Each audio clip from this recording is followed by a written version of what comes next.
Ողջույն հպարտ եւ ոչ այնքան հպարտ քաղաքացիներին։ Ողջույն 3 միլիոն վարչապետներին, բացի մի հոգավորից։ 7-րդ TV եթերում podcast-ի հերթական թողարկումն է։ Դուք չեք մոռանում միանալ մեր սոցիալական էջերին, հավանել, լայքել, տարածել, մեկնաբանություններ գրել։ Իսկ այսօր մենք մեր զրույցը միանգամից սկսելու ենք պետական կառավարման մասնագետ, տնտեսագետ Հովհաննես Ավետիսյանի հետ։ Խոսենք նախ տնտեսությունից, որը նաև փոխկապակցված է քաղաքականությանը, հետո արդեն ավելի մանրամասն անցնենք ներքաղաքական խնդիրներին։ Թերևս սկսենք ամենաթարմ այս պահին նորությունից։ Մարկո Ռուբիոն է հայտարարել, որ Հայաստան եւ Ադրբեջան հակամարտությունն ավարտվեց։ 3 ստորագրեցի համաձայնագիր, որը ստեղծում է թրիփ ուղին։ Այն երկու երկրներին, մասնավորապես Հայաստանին, կտրամադրի արտակարգ հնարավորություններ հիմնված նրանց ինքնիշխանության վրա։ Ինչ է սա նշանակում։ Բարև ձեզ, շնորհակալություն հրավերի համար։ Թրիփը ասեմ, որ միջանցք է թուրքական աշխարհները կապող եւ հետեւաբար թրիփի հետ կապված ցանկացած գործընթաց սպասարկում եւ հովանավորում է այդ գործընթացը։ Մենք այդ թուրքական աշխարհների կապելու գործընթացի մասին ոչ միայն մեր դատողություններն են այդպիսին, այլ նաեւ Իրանի մեր հարևան Իրանի նկատառումներն են, Իրանի մտահոգություններն են եւ Իրանի վերլուծական եւ քաղաքական դաշտն են նույնը հայտնում, որ սրա ընդհանրապես թուրքական աշխարհներն է կապում իրար եւ ես նույն Ալիևի վերջերս հարցազրույցից մի մեջբերում անեմ, ուրախ ծիծաղում էր, ասում էր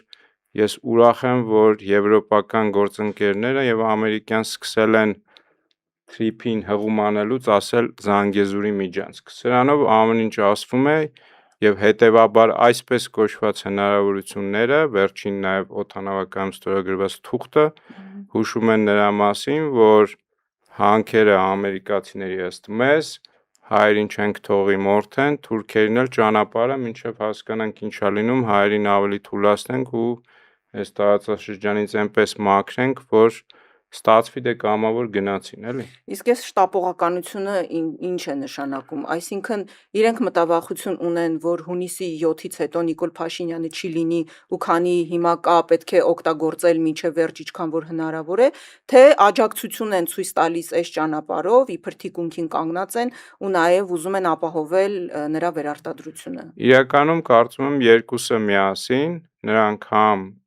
Փաշինյանի վերարտադրությանն են անմիջապես նպաստում, սկսած Թրամփի գրառումներով, որ ասում էր Փաշինյանը կիսում է իմ քաղաքականությունը Կովկասում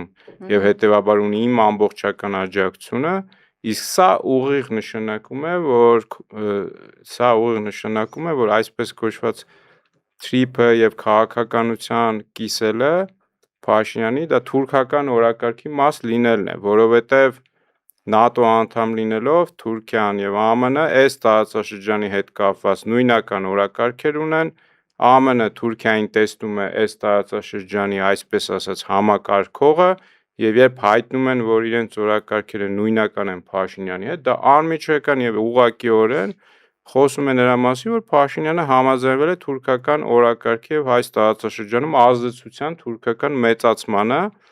եւ սա նաեւ նշանակում է, որ նրանք իրենց աջակցությունը նման կերպ հայտնելով նաեւ իրականությունն են ասում այդ բառերի խոսքերի տակ թաքնված իրականությունն են ներկայացնում։ Այն ինչը մենք մեր հանրությանը շարունակ արդեն մի քանի տարի ասում ենք։ Իմիջիայլոց այդ առումով նաև Միրզոյանը, հիմա չգիտեմ Արարատ ասեմ, Արաբատ ասեմ, Արագած ասեմ, չգիտեմ, կարող Արարատ ասեմ, ռևանշիստական մոտեցում դրսևորվի, 3 գավառում հայտարարեց, թե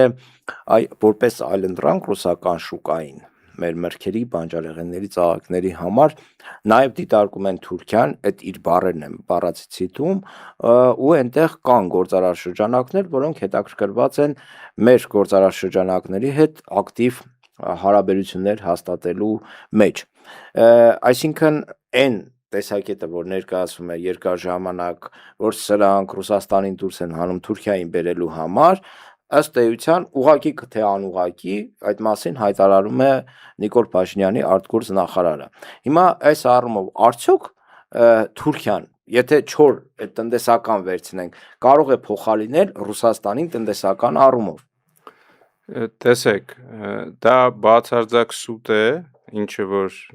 Միրզոյանը նման կերպ արտահայտվել է, այսինքն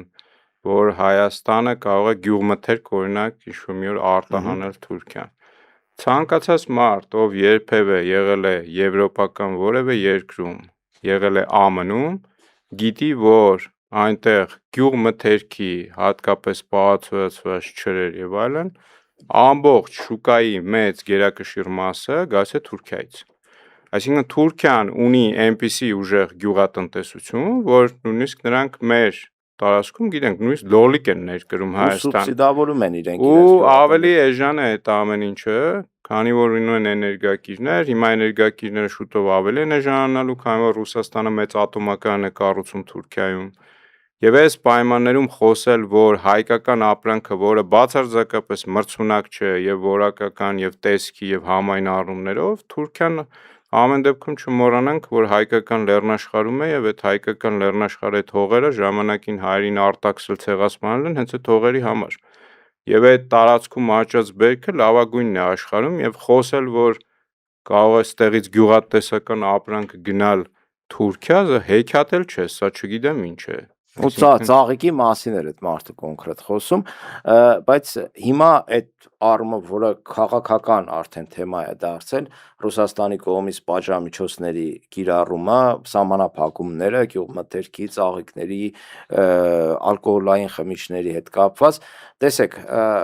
ռուսները ակնհայտ հայտարարում են այդ սահմանափակումների մասին եւ նաեւ չեն թաքցնում դրա քաղաքական ենթատեքստը, քանի որ սրանք Եվրամիություն գնալու նման ցանկություններ են հայտնում, ու այս առումով ստեղծվել է մի իրավիճակ, երբ գյուղացին արտադրողը հայտնվել է բարդ իրավիճակում, իշխանությունը ինչ է ասում, իշխանությունը Նիկոլ Փաշինյանի բերանով երկու բան է ասում է մի քիչ դիմացեք, ես կգնամ կպայմանավորվեմ, որևէ խնդիր չկա, ռուսների հետ լեզու կգտնեմ, ու երկրորդ բանն էլ է հիմա ասում է մի մտահոգվեք, կսուբսիդավորեմ, կանգնեմ ձեր բիբարի, բիբարի փողը կտամ, պամիդորի փողը կտամ, ու մենք մեր սեփական գազը կունենանք, սեփական գազը ուտելուց հետո, այլընտրանքային, տենց հաստատ ասում, այլընտրանքային շուկաներ կգտնենք ձեզ համար, այսինքն հիմա, եթե ես դինեմ լոլիկ արտադրող խոսքի, Նիկոլին լսելով ինչ ազդակ եմ ես ստանալու, ինքը նոր շուկաներ գտնելու, թե ռուսների հետ պայմանավորվելու է։ Ես կրկնեմ, նոր շուկա որտեղ պիտի գտնի, հայկական ապրանքը նոր շուկա, Եվրոպա չի կարող գնալ, որովհետև եվրոպական ստանդարտները շատ խիստ են, այսինքն այնտեղ նույն հիմա, եթե այս գյուղատնտեսության հետ կապված մի բան ասեմ, հիմա եթե թունաքիմիկատների խանութ մտնեք, ես գյուղատնտեսությամբ եմ նաև զբաղվում, դրա համար գիտեմ, ձեզ չինական դեղեր այլևս չեն առաջարկելու, որովհետև չկա շուկայում, արդեն ըստ վաճառողների ասում են խանութների, որ էլ չեն բերելու։ Ինչու՞, սա հենց եվրոպական այսպես կոչված ստանդարտներն են, որտեղ որ չինականը չի մտնում դրա տակ, իսկ չինականը մոտ 10 անգամ էժան է, ես սա ինչի համար եմ ասում, որ այն ստանդարտները, որ հատկապես սննդամթերքի մասով Եվրոպան ունի, շատ ավելի խիստ են, բացառությամբ մի գործակցի, որը Ռուսաստանում է խիստ, այսինքն այդ գենետիկ մոդիֆիկացված սնունդը, օրինակ Ռուսաստանում չի կարելի, Եվրոպայում կարելի է, բայց ինչ-որ էլի խիստ պայմաններով, բայց Եվրոպան անցում է կատարում հիմնականում արդեն, այսպես ասած, կանաչ, առանց այդ սուր թունավոր բաների մշակած գյուղմթերքի։ Հիմա մեր գյուղացիներին հələ հարցրեք, եթե դու չունես քո քիմիական այդ ամեն ինչը արտադրող քիմիական արդյունաբերություն կարելի ասել չունես։ Եթե դու չունես, էլի այս ամեն ինչի դեպ Ռուսաստանից է հիմնականում գալիս, եթե դու չունես պարտանյութերը, որ Ռուսաստանից է գալի եւ Եվրոպան հիմա մեծ ծավալի վնասներ է կրում, նույն Իրանի մասով, երբ որ Հորմուզի նեղուց փակ եւ այլն, մեն նավթի խնդիրը չի, պարտանյութերի խնդիրներ էլ կա այդտեղ, Ռուսաստանի մասին էլ չեմ խոսում, որ արդեն տարիներ շարունակ ինչ Ուկրաինայի հետ պատ։ Հիմա այս պայմաններում խոսել, որ Հայաստանը կարող է գյուղմթերք տանել, ընդ որում ասացի, որ Թուրքիան շատ ուժեղ մրցակից է Եվրոպայում նստած, մյուս ներկրողների համադ եւ Հայաստանը անհնար է կարողանա մրցակցել, ինչու է անհնար, ոչ թե ես կասկածում եմ մեր արտադրողի գյուղատնտեսական տնտեսությունների կարողությունների վրա, բացարձակապես, այլ ես համոզված եմ, որ էներգետիկ ռեսուրսներ, եթե հրաժարվենք Ռուսաստանից, իսկ թուրքական, այս միջանցքի եւ ամերիկյան մերձեցման պայմաններում Իրանն էլ, որը ի դեպ ենթակառուցվածքը ռուսական է, նույնիսկ եթե դիտարկենք մերն է, Իրանը չի համաձայնվելու այժմ ռեսուրս մեզ վաճառել։ Եվ այս պայմաններում ինչ է մնում տակը, մնում է թուրքականը, այսինքն այս գժտեցումը Իրանի եւ Ռուսաստանի հետ, ես կարծում եմ դիտավորյալ է արվում, համոզված եմ, ոչ թե կարծում եմ, որ հետո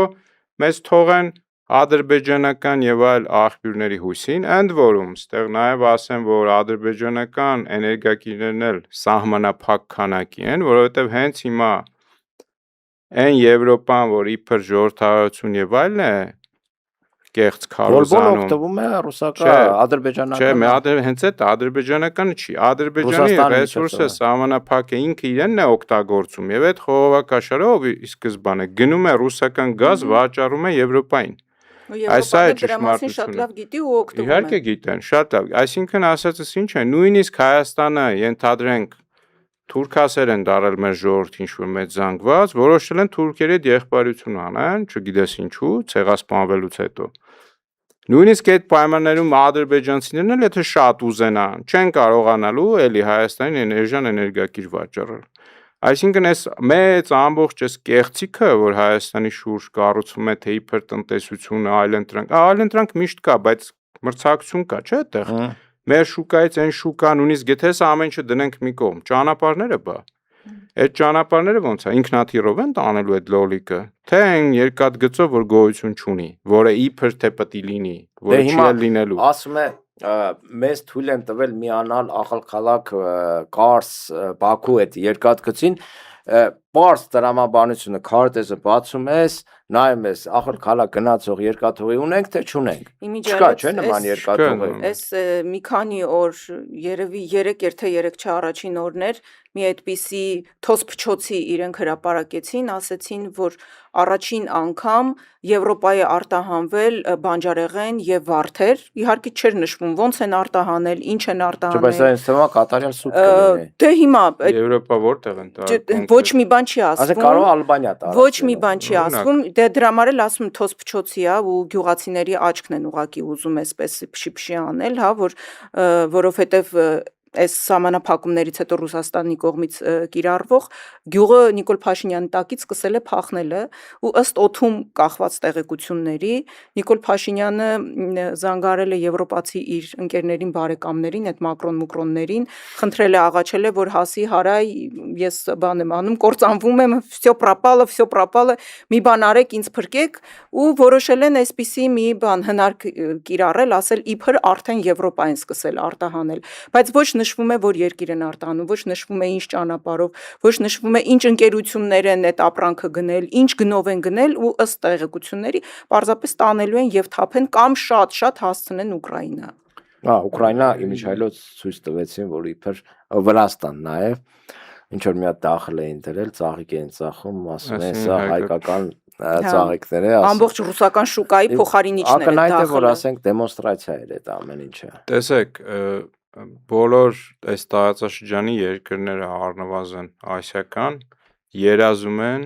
ռուսական շուկա մուտք ունենալ, ինչու՞։ Այդտեղ ոչ թե միայն 100-ից ավել միլիոն շուկան է մեծությամբ, այլ նաև վճարունակ շուկա է։ Ռուսաստանը, որ աշխարհով մեկ ներկայացվում է հատկապես Հայաստանի այդ ագիտատորների կողմից կեղծ անկախ իրազեկողներ ձևացող, որ իբր թե հետամնաց է, էն է, Ռուսաստանը աշխարհի ամենամեծ տարածքով պետությունն է, աշխարհի ամենաշատ ռեսուրս ունեցողն է եւ աշխարհի թիվ 1 հացահատիկ եւ այլն արտանողն է, պարտանյութ, նավթամթերք, ռուսները կոպիտ ասած չաշխատեն, պարկեն, ապրելու են, չգիտեմ, մինչև գլոբուսի ավարտը, մինչև գալակտիկայի ավարտը զենք արտադրելով ու ծախելով իրենց ռեսուրսները եւ ասել, որ ռուսները աղքատ են եւ փող չունեն, հետամնաց երկիր են, այդ մեծ սուտ է, որ տենց տարածվում է, որ աղքատ է այդ 2-3 միլիոն հայ, որ ընդեղ են ու մեծ մասը բարեկեցիկ իդ ոնց է լինում։ Հիմա սա ինչի համար եմ ասում, երկրներ կան, երազում են այդ շուկա մուտք ունենալ, Ռուսաստանը չի թողում, Հայաստանը ունի այդ արտոնությունը դա արտոնություն է իրականում այդ շուկա մուտք լինելու եւ սա կապել անկախության ես գիտեմ այդ երգերը ինչ են երգում բա մի շուկայից կախված ենք ինչ ուզում որոշում են Բա ինչի նորություն է ինքնիշխան ինչի նորություն է որ տնտեսություն եւ քաղաքականություն դրանք անբաժանելի մասեր են չի լինում որտեվ քաղաքականությունը ինքը որոշում է մեր կենսակերպը իսկ տնտեսությունն էլ տնտեսավարությունը մեր գոյությունն է ապահովում մեր բարեկեցությունը եւ այդ երկուսը առանձին չեն լինում եթե դու հայտարարում ես որ քո առաջնահերթ գործընկերը Ռուսաստանը չի լինում Եվրոպայի մարդիկ էլ հելնելու են ասեն դե գնացեք այնտեղ ծախեք ձեր ապրանք ինչ եք ուզում մեզանից ինչը նորմալ է այսինքն երբ որ սա բացատրում ես մարդկանց դառնում ես չգիտեմ ռուսամոլ դառնում ես ռուսասեր այնինչ այդ մեր ինչ լավ բան է ռուսիստրուկ են ասում էլի ավելի մշակույթի մեջ չկա գիտակցությունը հայկական շահը ո՞րն է իսկ հայկական շահը այս տարածաշրջանում միանշանակ եւ աներկբա ռուսական եւ իրանական մերձեցում եւ իրենց հետ տնտեսակաղակական մերձ հարաբերություններն են որովհետեւ եւ սա ընդ որում չի նշանակում որ ամբողջովին խզել հարաբերությունը Եվրոպայի ԱՄՆ-ի այլ նշանակում է նրանց հետ էլ տարբեր ոլորտներում համագործակցել աշխատել բայց բացարձակ գործընկերները անվտանգային հատկապես առումով մեր շահից է որ Ռուսաստանն ու Իրանը լինեն եւ ես էլի չհասկացողների համար առաջարկեմ քարտեզը դնեն դեմները մի հատ հասկանան Հայաստան պետության գոյությունը ում է ձեռնտու եւ ում ձեռնտու չէ տարածաշրջանում ես շարունակեմ սրա մասին ասում Հայաստան պետության գոյությունը ձեռնտու է այս տարածաշրջանում Ռուսաստանին եւ Իրանին ոչ թե որ հայերին սիրում են բացարձակապես կարող է իրանք ավելի շատ չեն սիրում իրենց շահերից ելնելով որովհետեւ երբ Հայաստանը այստեղ վերանա կամ դառնա թուրքական վասալ պետություն անունով Հայաստան բայց թուրքական այս տարածաշրջանը առաջին հերթին դառնում է վտանգ հենց Ռուսաստանի եւ Իրանի համար ինչ իրենք չեն ուզում ես քիչ առաջ խոսում էի թրիփ կոչված Միջանսկի մասին Իրանը ինչի է մտահոգ Իրանը մտահոգ չի որ ադրբեջանցի քիչ տարածքով էին վճարանում գնում Նախիջևան հիմա չէ դա կոպեկներ է հələ հակառակ ճանապարհն էլ լավացրել են որ ադրբեջանցի Կիպր այդ մտքից հետ կանգնեն բայց նրանք Թուրքիայի միջնորդությամբ ԱՄՆ բերեցին խավորության որ հայ ժողովրդին խափեն ասեն տեսեք ԱՄՆ եկել է մեզ սրա մասին ես կոպիտ ձևակերպում էլ ունեմ բայց ճշմարտությունն է որը հետեւյալն է ԱՄՆ կերաշխավորի որ Հայաստանն ու հայերին կբռնաբարեն, բայց չեն սպանի։ Բայց մեզ կկորզեն ռեսուրսներ, ինչի վերաբերյալ իդեպ ես ասում եմ այդ նախորդի ստորագրած թղթի, էլի սուտ անկախ իրազեկողներ, ձևացողներ ասում էին չկա տենց բան գրած։ Օդանավականում արդեն ստորագրվեց ռեսուրսների կապված թուղթը։ Նույնիսկ այնքան չեն կարևորում, տեսեք, ինտերպրետացիայի հարց է, մարդիկ կան ասում են, տեսեք, այնքան կարևոր ենք Հնդկաստանից թռնելուց գալի Հայաստանով է գնում, բայց լուրջ պետական հարաբերություններ հասկացողը գիտի, որ օդանավական գնաս, ոնց որ դրան դեմը սկի տուն չմտնես, կանչես դրան դեմը մի հատ թուղթ ստորագրել տաս, որը քո շահից չի, քերել տանելու, հետո դա ներկայացնես, որ աջակցություն, այսինքն Փաշինյանի մինչև այսօր ինչն է լավ հաջողում։ PR-ը չէ, մեր ժողովրդին Հայաստանի շահերը վաճառելը, ձախողումներն ու կորուստները ներկայացնել որպես օգուտ մեզ արված գործողություններ, պատերազմն ու պարտությունը ներկայացնել որպես պետության փրկություն։ Մեր պարտությունը մեր հաղթանակն է։ Չգիտեմ, այնտեղ զորքեր հետ քաշելն ու էսը ներկայացնել 20,001, 25,000, 30,000 զորք փրկել, այսինքն ասես բաներ աշխարհում չկա, զորք փրկելը ո՞րն է, զորքն է փրկում, ոչ թե դու ես զորք փրկում։ Ասենք այս ամեն ինչի համատեքստում մեր զրույցները շարունակ որ անում ենք իրականում մեր զրույցները լավ հասու են առումով որ մարդը ով ժամանակ տրամադրում լսում է հասկանում են ուղղակի այլ մեդիաներով իշխանական եւ այլ գործիքներով սոցցանցեր եւ այլն այնպես են սահմանափակում, որ հասանելիությունը մարդկանց մեր խոսույթին, մեր խոսացած տված ինֆորմացիային վերլուծության շատ քիչ է։ Եվ այստեղ է որ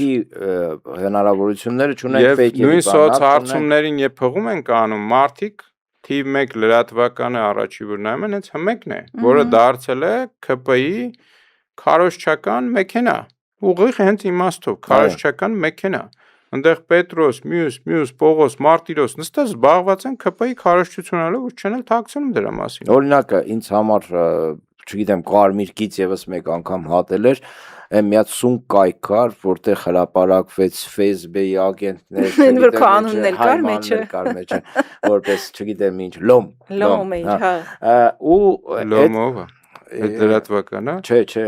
Պաշտոն էին տվել, ասում հասարակական կարծիքի լիդերը։ Հա, հասարակական կարծիքի տենց շուտ բան։ Ուրեմն ու հմեկը ակնհայտ սունկ կայք է, էլի, ակնհայտ fake տեղեկատվություն, ամեն ինչ fake է։ Հմեկը դրա վերաբերյալ ռեպորտաժ արել։ Կուղարկեմ, հմեկը 10 րոպեանոց ռեպորտաժ սարքել դրա մասին, հասկանում եք։ Հա, ես չեմ լսել դա։ Ու ներկայացնում է դա որպես ասենք ճշմարտություն։ Հիմա ասենք Իծակար գյուղում ենթադրենք մեկը նստած վաղոն նայում է, էլի։ Հիմա ինքը ինչա խորանալու այդ սունկայքա, ֆեյքա, այդ ամբողջը գիտեմ պետության թիվ 1 ալիքն է, մարդիկ լսում են եւ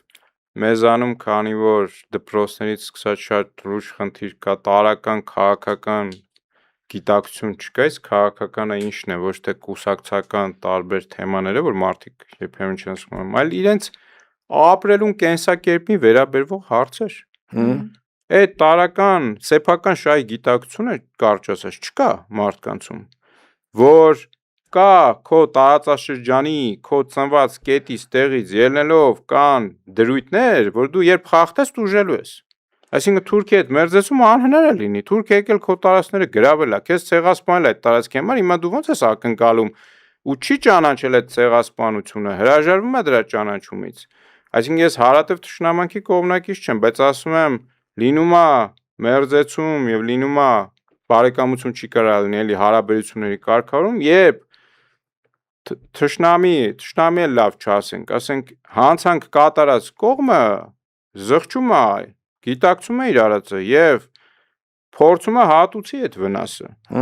Ինչը Թուրքիայի կողմից չկա։ Ինչը չկա, ոչ միայն չկա, այլ նաեւ իրանք համառորեն շարունակաբար քարոզում են,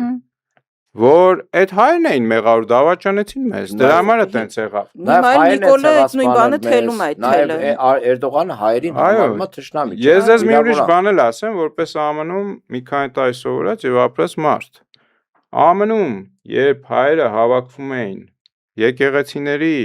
ով երբևէ եղել է, շփվել է համայնքներ, գիտի, եկեղեցիների նկուղներում սրահներ կա, որտեղ հայկական համայնքներում նշանակալի ազդեցություն ունեցող մարդիկ հավաքվում են, քննարկում են հայկական հարցեր։ Այդ հավաքներից մեկում երբ ես ներկա էի, քննարկվում էր հետևյալ հարցը։ Դա 2012 թվականի մասին է խոսքը։ Որ թուրքական լոբին այստեղ, թուրքական կառավարության անմիջական իդեպ Հովանու ներքո են այդ ամեն ինչները գործում։ Փոխել է իր ստրատեգիան առ հայեր հետևյալ կերպ։ Եթե առաջ իրենք գիտեին, որ ինչ-որ տարածքում կոնգրեսմեն, սենատոր, թեկուզ 1/4 հայի գենով մեկը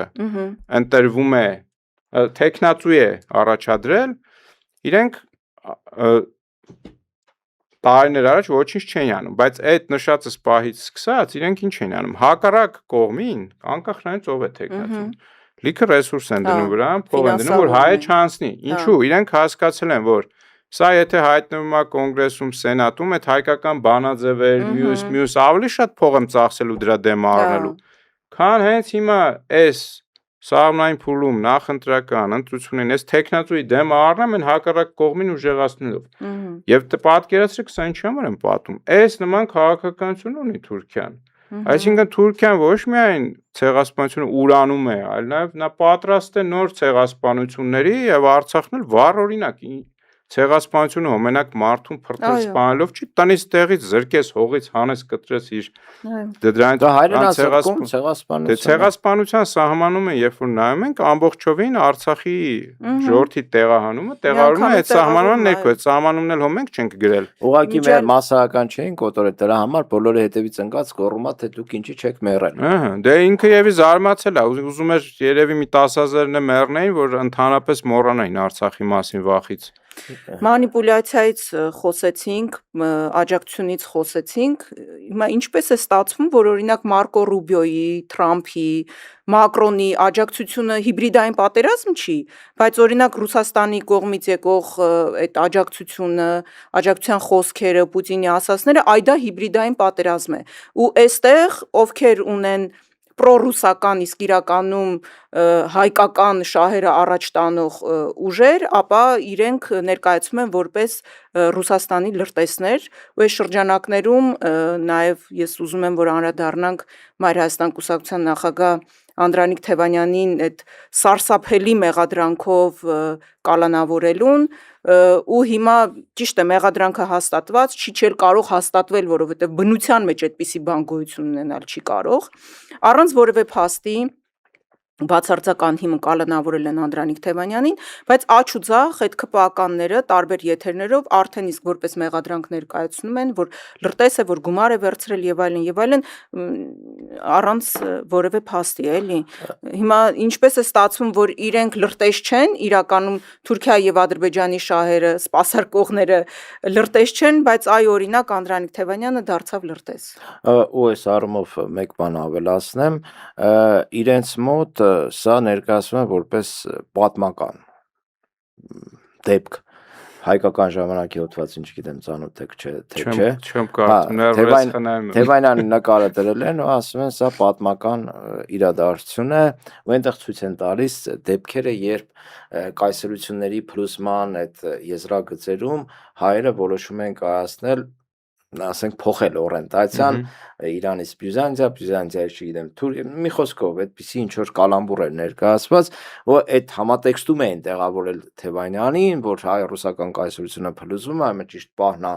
թռնել ռուսներից դեպի եվրոպացիների գլուխ էին գովում, էլի, ասում են պատմության մեջ առաջին անգամ, այս նոր անկախ Հայաստանի պատմության մեջ իրենք բան են, ռուսական լրտես են, էլի կալանավորել։ Փաստացի Ռուսաստանը հայտարարվում է թշնամի պետություն, այսինքն հասկանում ես, որ այս մարդը, ասենք, գաղափարական շեղվածության կամ, չգիտեմ, գաղափարախոսական այդ տիրույթի վրա նաև ինչ որ քայլեր է անում ու Թևանյանի ձերբակալությունը տեղավորում է հենց այդ տրամաբանության մեջ նաև։ Այս թեման երկար խոսելիք է, ասում եմ դրա համար մի քիչ ավելի ընդհանուր բաները ասենք ու մանրամասնենք, էլի։ Ուրեմն ես ապրում եմ մի համայնքում հիմա, Ավան համայնքում, Ես էլ եմ Ավանից։ 50 մետր իմ տնից հեռավորության վրա գտնվում է հակաթոռ կաթողիկոսության շեքը, Սուրբ Ծիրանավոր, կիսաքանդ վիճակում Հայաստանում։ Այդ կաթողիկոսությունը, այսինքն Ավանը եղել է կաթողիկոսության նստավայր, բայց ինչու հակաթոռ։ Երբ Հայաստանը բաժանվում է 6-րդ դարում վերջերին Պարսկաստանի եւ Բյուզանդիայի միջև հիմնական դվինի, կարծեմ նստավայրը ժամանակ դվինում էր, կաթողիկոսությունը անցնում է պարսկական տիրապետության տակ։ Եվ բյուզանդացիք, որպեսի հայերին կառավարեն, ունենան հոգևոր առումով նաև ազդեցություն, ստեղծում են կաթողիկոսություն եւ Հովրան Բագարանցի անունով մի հոգևորականի կարգում են կաթողիկոս, սկսում են այդտեղ մեծ համալիրներ են կառուցում, երկու եկեղեցի մնացել է Ավանում, մեկը կիսաքանդ, մեկի տանիքը չկա, բայց գործում է կարելի ասել։ Այդ ամբողջ տարածքը դարձնում են բան։ Եվ Բյուզանդիայի եւ պարսկական կայսրերը պայմանավորվել էին, այդ պայմանավորությունը տևում է ընդամենը 10 տարի։ 10 տարի հետո պարսիկները գալիս են այդ ամբողջը գրավում են, վերացնում են այդ ամեն ինչը։ Ու տենց այդ կաթողիկոսությունն էլ է վերանում հակաթոռ, մյուսն էլ։ Հիմա այստեղ հարց է առաջանում։ Ինչ կապ ուներ Թևանյանի գործի հետ այդ հեսա հերթով գալիս եմ, էլի։ Այդտեղ այդ ընթացքում էլ մարդիկ, ովքեր որ հայկական շահերից էին խոսում, հայկական շահերից էին հանդես գալիս, կարգվում էին կամ, չգիտեմ, բյուզանդացու շահեր սպասարկող կամ պարսկական շահեր սպասարկող, մարդիկ, որոնք որ հայկականության կրողն են լինում, ոնց որ հիմա եկեղեցուն են, չէ՞, մեղադրում։ Միայն Թևանյանի հարցը չի, ես ինչու ասացի, համատեքստը խոսենք, հետո գանք մանրամասն։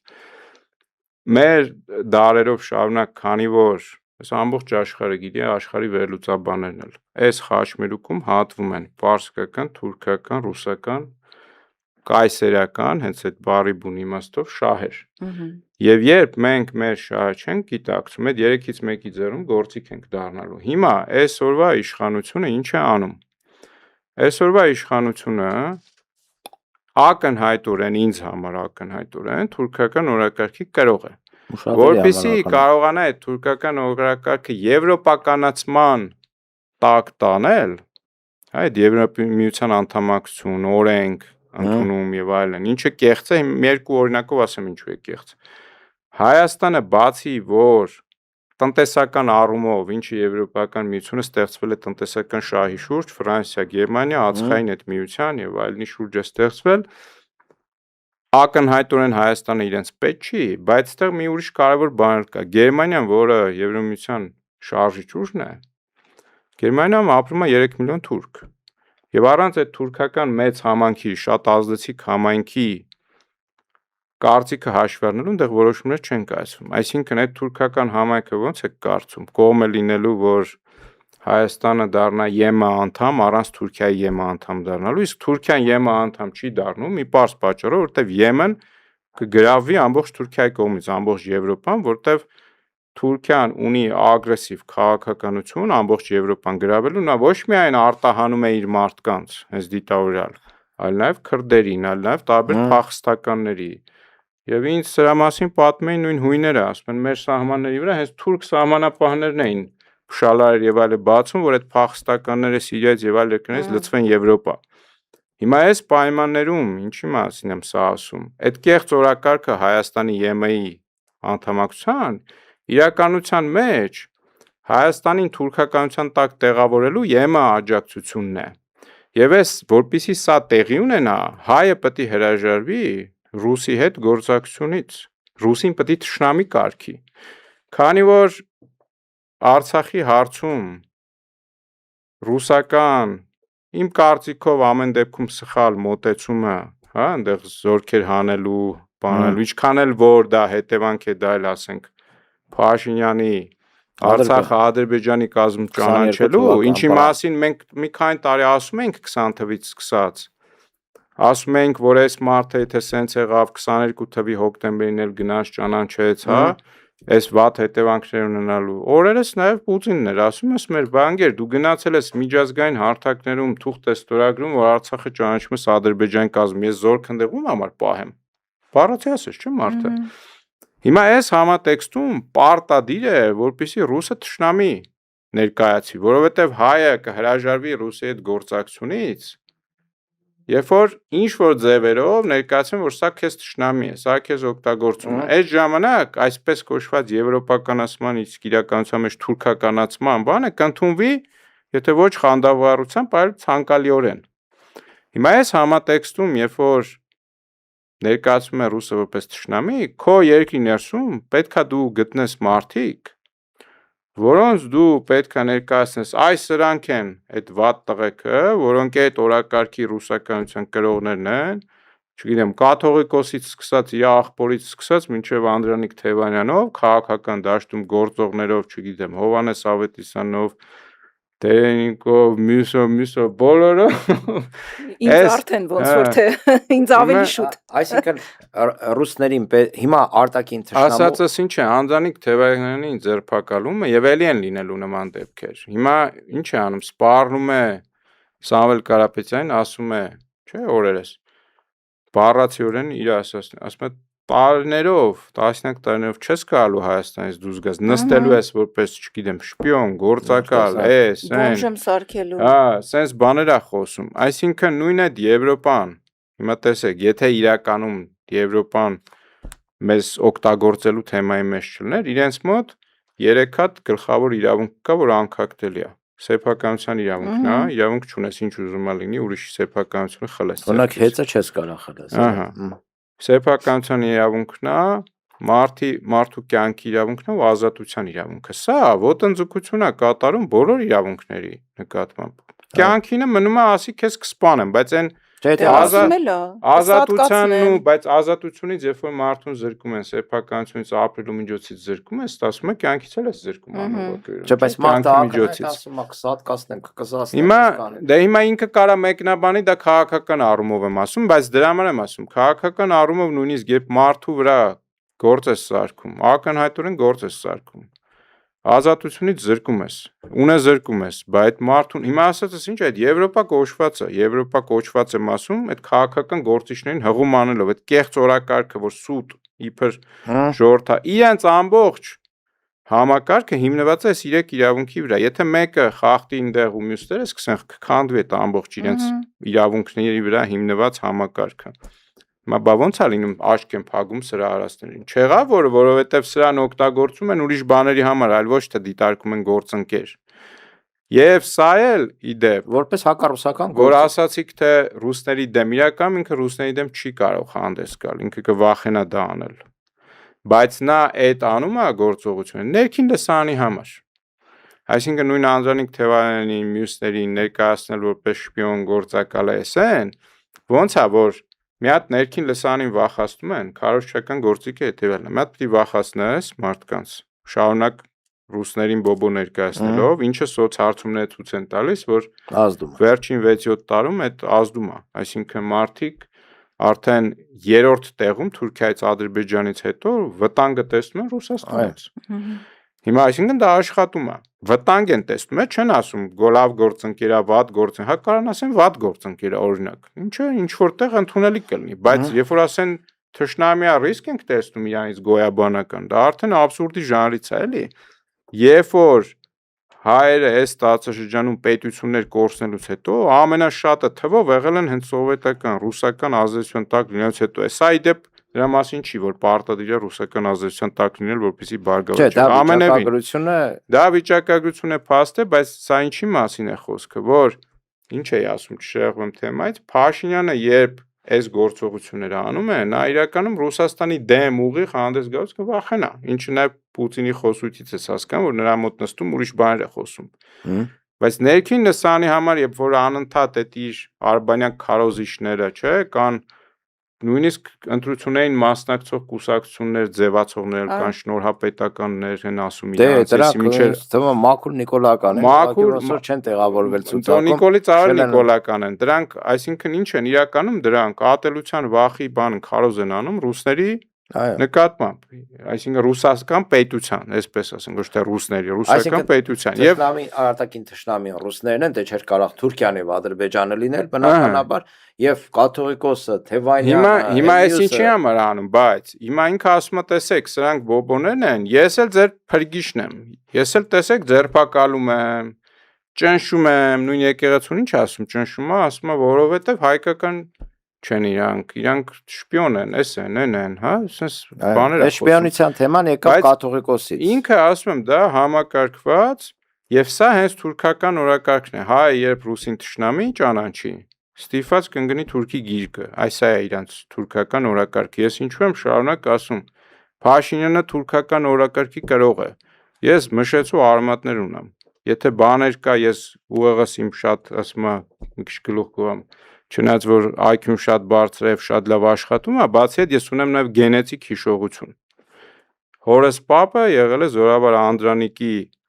զինվորներից եւ իրենք երբ ընտանիքները սպանվել են, իրենք մի քանի փրկվածներ ստիփված են եղել բնակություն հաստատել այստեղ, նույնիսկ պապը հորս եւ հորեղբորս կոչել է Անդրանիկ եւ Վրեժ, այսինքն Անդրանիկի Վրեժ։ Ես ինչի եմ ասում, գենետիկ ես գիտեմ Թուրքի օրակարգը հային վերացնելու որն է։ Բացի այն որ մենք մտածել գիտենք եւ հիմա վստահ ձեզ ասում եմ թիվ 1 Թուրքի մտածողությունը դրան է հայ երբ ձգտի մեր այդ խաղաղության այդ ժամանակ կլինի իրեն վերացնել երբ մենք կարողանանք հային վախացնելով կանալ ձև համոզենք որ ինքը ուզենա մեր այդ խաղ ապրել այդ 1 երկրորդը երբ կարողանանք թշնամացնել հային ռուսի հետ Եվ երրորդը դու քաղաքականությամբ մի զբաղվեք, քաղաքականությունը վատ բան է։ Այս 3 կոմբինացիան, այս 3 բանը, ինչը Հայաստանի դաշտում շարունակ քարոզվում է։ Եվ եթե գնանք գտնեք արմատները, կտեսնեք որտեղից են գալիս։ Այս թուրքականության օրակարգն է, որ Հայաստանում թևածում է Հայաստան լիքը մարդ հիմա սրա մասին խոսում է առանց հասկանալու, որ ինքը թուրքական օրակարգ է տարածում, եւ սա շատ ցավալի է, շատ, որովհետեւ մեր ակնհայտորեն երևում է, թե մեր դպրոցներն ու կրթական համակարգերը ինչքան ձախողված են, որ այս օրակարգերը շատ հեշտությամբ եմ ասում, որովհետեւ այս կարգի լայն ընդգրկում չէր կարող թուրքական օրակարգը ստեղ ունենալ։ Եվ դրա գլխավոր քարոզիչն ու ջատագովն էլ դե երկրի ղեկին հիմա։ Ասենք այս աղետների աղետն է, որի մեջ հիմա ապրում ենք, էլի։ Անթակույց այդ քարոզով են զբաղված։ Շնորհակալություն պարոն Ավետիսյան, եւ ամփոփելով երկու կոմպոնենտով մենք խոսեցինք, տնտեսական եւ նաեւ ներքաղաքական։ Տնտեսականով, այսինքն Հայաստանը որևէ շանս չունի էկոնոմիկայի փուլում այլընտրանքային շուկաներ գտնելու, որովհետեւ բոլորը փակում են մեր առաջ այդ բոլոր հնարավորությունները, Թուրքիայի մասով դա բացարձակ բլեֆ է, իսկ ներքաղաքականով հիմա դրված է հիմնական խնդիրը ռուսներին հռչակել թշնամի եւ այդ ասվածի տակ գտնել կոնկրետ մարդիկ, որպիսի դեմոնստրատիվ ցույց տան, որ իսկական թշնամի։ Այլապես վերացական, երբ որ ասում են թուրքը թշնամի է բան, հիմա իրանք օրինակ այդ սանկցիաները, որ ռուսը հիմա կիրառում է իրականում ազդակ հղելով, որ ժողովուրդ եթե գնացի կենքում ավելի վատ է լինելու, բայց նաև իրանք կարծում եմ այնտեղ որոշում կայացնողներն էլ ճիշտ չեն անում այս բանը, որտեվ սա հստակ այս ազդակները կարողանում է օգտագործել, ասի տեսեք, դες թշնամի է։ Չի ասում, ես իմ պատճառով ասա, ոնց որ միշտ ոչ մի բանի պատասխանություն ինքը չի ստանձնում, չի ստանձնելու, ասում է տեսեք թշնամիը ձեզ դրա համար են անում։ Հիմա քարոզիչները այդ են խոսում։ Այո։ Հիմա այս պայմաններում դրա համար դաշտում էլի ինքը պետք է կարողանա առարկայացնի այդ զրույցը, չէ՞։ Ինչ որ մարդկանց խաղաղության նոխազ պետք է սարքի։ Ու դա ասում եմ ձեզ, Անդրանիկ Թևանյանը չի լինելու ոչ առաջինը, ոչ էլ միակը։ Էլի շարունակ լինելու են մարդիկ, հատկապես եթե հայ ժողովրդի, ասում եմ, գիտակցությունը չպարզվի եւ այս ամսի 7-ից սկսած չօգտագործի հնարավորությունները իշխանափոխության, այս վիճակը ավելի ծանրանալու է մեր։ Հուսանք, որ ամսի 7-ին այդպես չի լինի, կոչ անենք մեր ընտրողներին Այո, անպայման գնան ընտրատեղամասեր Մերժեն Փաշինյանի։ Այդ մերժելու օրակարգով, որ ասում են գնացեք, որ մերժելու օրակարգով, թե չէ եթե չմերժելու եք գնում, ոչ էլ գնացեք։ Չէ, պարտադիր է իրականում գնալը, մարդիկ կան ասում են բան չի փոխվի, բայց յուրաքանչյուր անհատից է կախված փոփոխությունը։ Նույնիսկ Փաշինյանը սա այնքան լավ էր հասկացել, բանաձև էր, չէ՞, հոնինել 1 գումարած Հիմա ընտրություններին շատ կարևոր է, որ այդ մեկերը գան գումարվեն, դառնան մի ամբողջություն եւ մերժեն թուրքականացման, թուրքահպատակության օրակարգը։ Ուղղակի ամոթ է մեզ։ Եթե չլինենք ցեղասպանված, մեր տարածքները գրաված չլինեին, մեր պապերի գերեզմանները պղծած չլինեին, մեր հողերի վրա չապրեին իրանք, ուղղակի հարևան լինեին, էլի կհասկանայի, կասեի լավ, սա թուրքերին է սիրում, սա պարսիկին, նա ռուսին, նորմալ է։ Ոնց որ մյուս երկրին, բայց այս պայմաններում եւ քեզ ակնհայտ ստրուկի տեղ են դնում, քեզ վերաբերվել են այտենց, քեզ շարունակաբար վերացրել են, կոտրել են, վերջում էլ տեղանել, հանել են ինչպես Արցախից ու գնալ խոսել թուրքականության մերձեցման եւ այլի մասին, ասենք սա չգիտեմ։ Հայտարարության ամոթի, ազգային ամոթի գագաթնակետն է։ Շնորհակալություն, ես առաջարկում եմ, որպեսզի մեր զրույցը եզրափակենք մի փոքրիկ ֆիլմ տեսանյութ դիտելով, որովհետև գուցե ոմանք կլինեն, որ օրինակ չեն ճանաչի Անդրանիկ Թևանյանին, սրանք ինչքան կեղտոտ մեղադրանք կա, ասես ներկայացնում են։ Ես մեր հայրենակիցներին առաջարկում եմ, որպեսզի տեսնեն, թե իրականում ով է Անդրանիկ Թևանյանը։ Իհարկե մի շատ փոքր մաս ենք կարողացել ներկայացնել իր կենսագրությունից, շատ ավելին կար ասելու, բայց կարծում եմ, որ սրանով էլ որոշակի պատկերացում իրենք կստանան։ Տեսանյութը դիտելուց հետո արդեն մեր զրույցը կշարունակենք հաջորդ հյուրի հետ։ Ձեզ շնորհակալություն։ Շնորհակալություն ձեզ։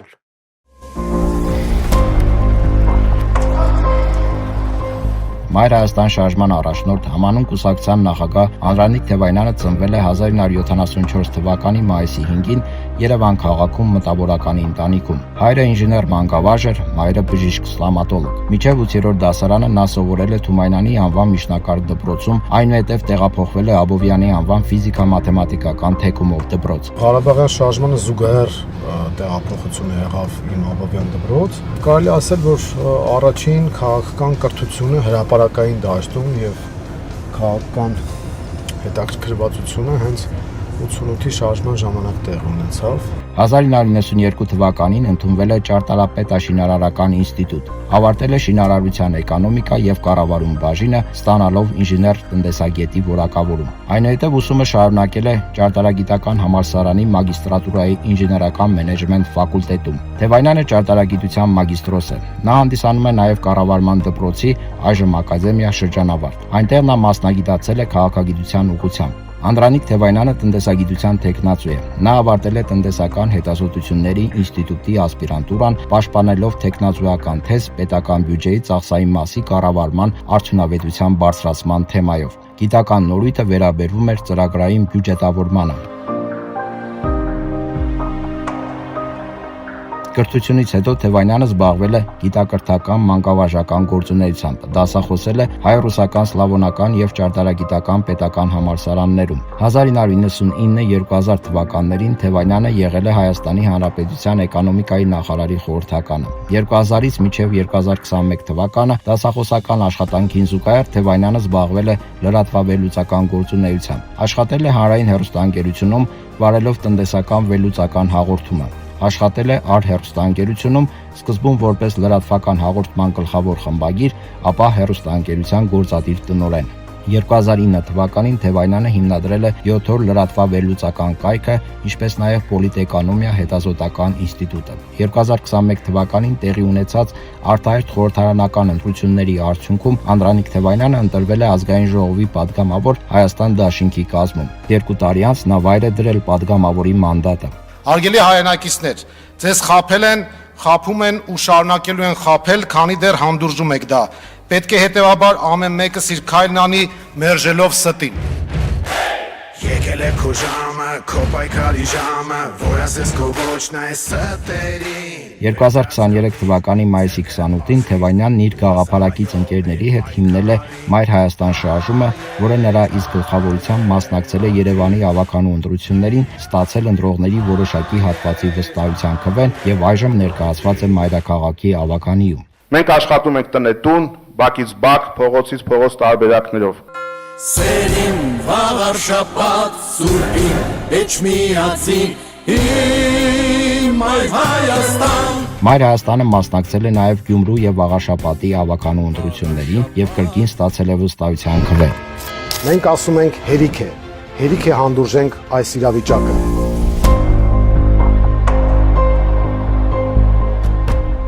Անդրանիկ Թևայնյանը պահեստազորի սպա է, լեյտենանտ, ամուսնացած է, ունի 2 զավակ՝ Նարեն եւ Նորայրը։ Թևայնյանը բազմաթիվ հետաքրքրություններ եւ հոբիներ ունի։ Մասնագիտական եւ գեղարվեստական գրականության սիրահար է, շատ է սիրում ընթերցել։ Երիտասարդ տարիներին նա երկար ժամանակ զբաղվել է ֆուտբոլով, եղել է դարպասապահ։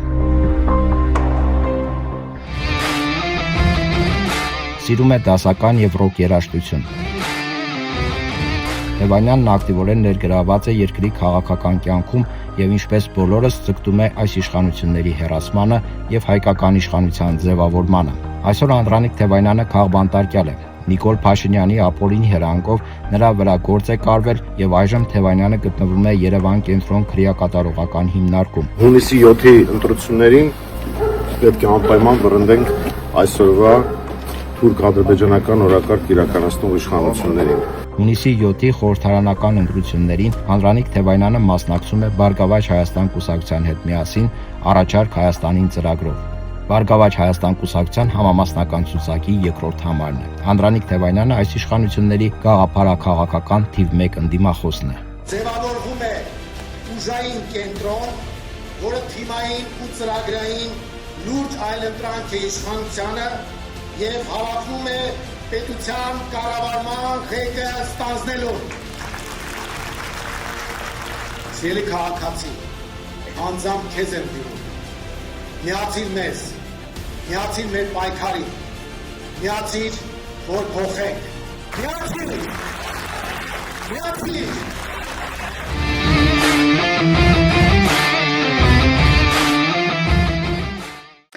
Մենք մեր զրույցը շարունակում ենք Բարգավաճ Հայաստան կուսակցության պատգամավորության թեկնածու Արման Աբովյանի հետ։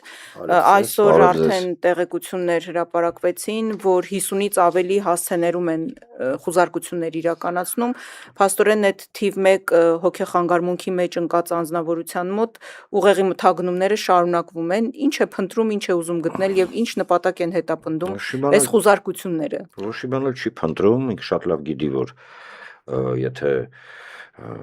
սենց ասենք, հա, ժողովրդի քվեի վրա միայն հույսը դնի, իսկ ինքը տարբերակ չունի, հա, այլ տարբերակ չունի, որովհետև ցավոք այն իրավիճակը, որի մեջ մենք հայտնվել ենք, հա, այն տերորը, որին մենք ենթարկվում ենք բոլորս, մենք ես նկատի ունեմ նույնիսկ այն մարդկանց, ում առայժմ բերման չեն ենթարկել,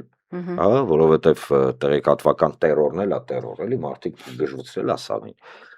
Բայց ինքը շատ լավ հասկանում է, որ ինքը իրականում շանս չունի։ Ինքը պետք է ջարդի, պետք է փշրի։ Պարզապես գիտեք, ստեղ խնդիրը ինչու՞մն է։ Խնդիրը նրանումն է, որ սրանք քանզի իրականում զուրկ են խորքային ինտելեկտուալ, հա, վերլուծությունից, իրականում զուրկ են։ Ну, դա այդպես է, շոր վիրավորանք չի, բան չի, մարդ կարող լինի ինտելեկտուալ, բայց վերլուծական, հա, ինտելեկտուալ ներուժ չունենա։ Իրանք չեն հասկանում, որ իրանք կռիվը ընդդիմություն, խնդիրը ընդդիմությունը չի։ Տեսեք, տարօրինակ բան եմ ասում։ Խնդիրը Կարապետյանը չի, Քոչարյանը չի, Ծառուկյանը չի, հա։ Խնդիրը ժողովուրդն է, թե խնդիրը հենց ինքը ինքն է։ Խնդիրը իրանք չեն։ Իրանք ամեն մեկը իր մասով, չէ, ժողովրդի իղձերը, չգիտեմ, երազանքները, կարծիքները արտացոլող մարդիկ են։ Խնդիրը ինքն է, ինքը չի հասկանում, չէ, ինքը հաջողվում է հասկանում, որ խնդիրը, իր խնդիրը ինքն է։ Սա քաղաքագիտական առումով կոչվում է Միջալոց Բրոնսի մոտ էի կարդացել քաղաքագիտական շիզոֆրենիա։ Երբ որ գանգ ուղեղի աջ մասը կռիվ է տալի գանգ ուղեղի ձախ մասի հետ, ընդ որում դե գիտեք, ես կոռեկտության սահմաններում, բայց այնուամենայնիվ, երբ որ ասում է հայրենիքը ոչ թե լավ չէ, այլ հայրենիքը միայն այդ գծված սահմաններն է, ու հայրենիքը պետք է ընկալվի միայն պետության համատեքստում։ Դա իրականում ոնց որ աջ կողմը գանգուղի կռիվանի ձախի հետ, կամ մի կողմից ասում է դուք բոլորդ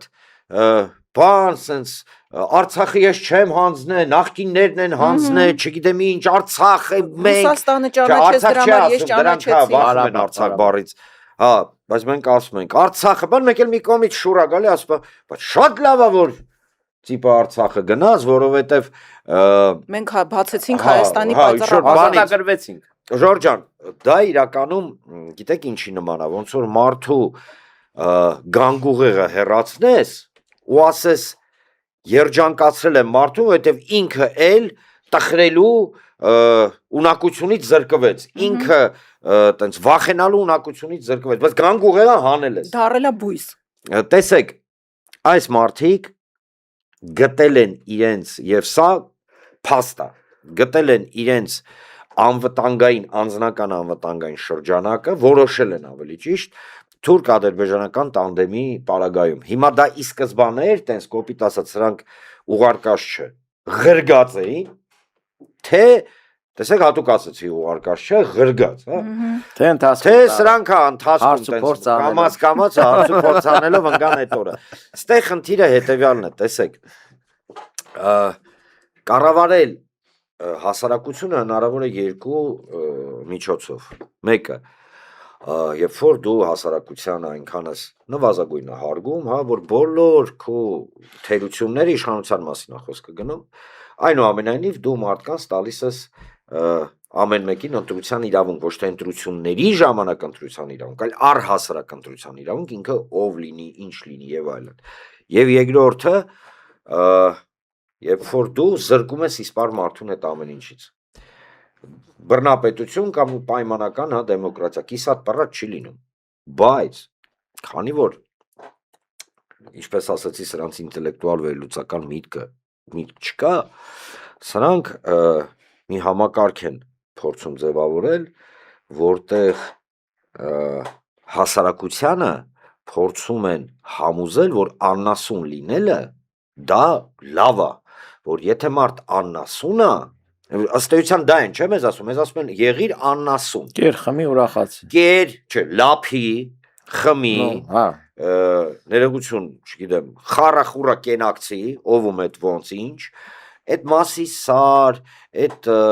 Արցախ, հայրենիք, հայություն եւ այլն, այդ սա քեզ խանգարում է, այսինքն քեզ խանգարում է այդ ամենը։ Դրա հետ մեկտեղ ասում են հետեւյալը, որ դու պետքա բան անես,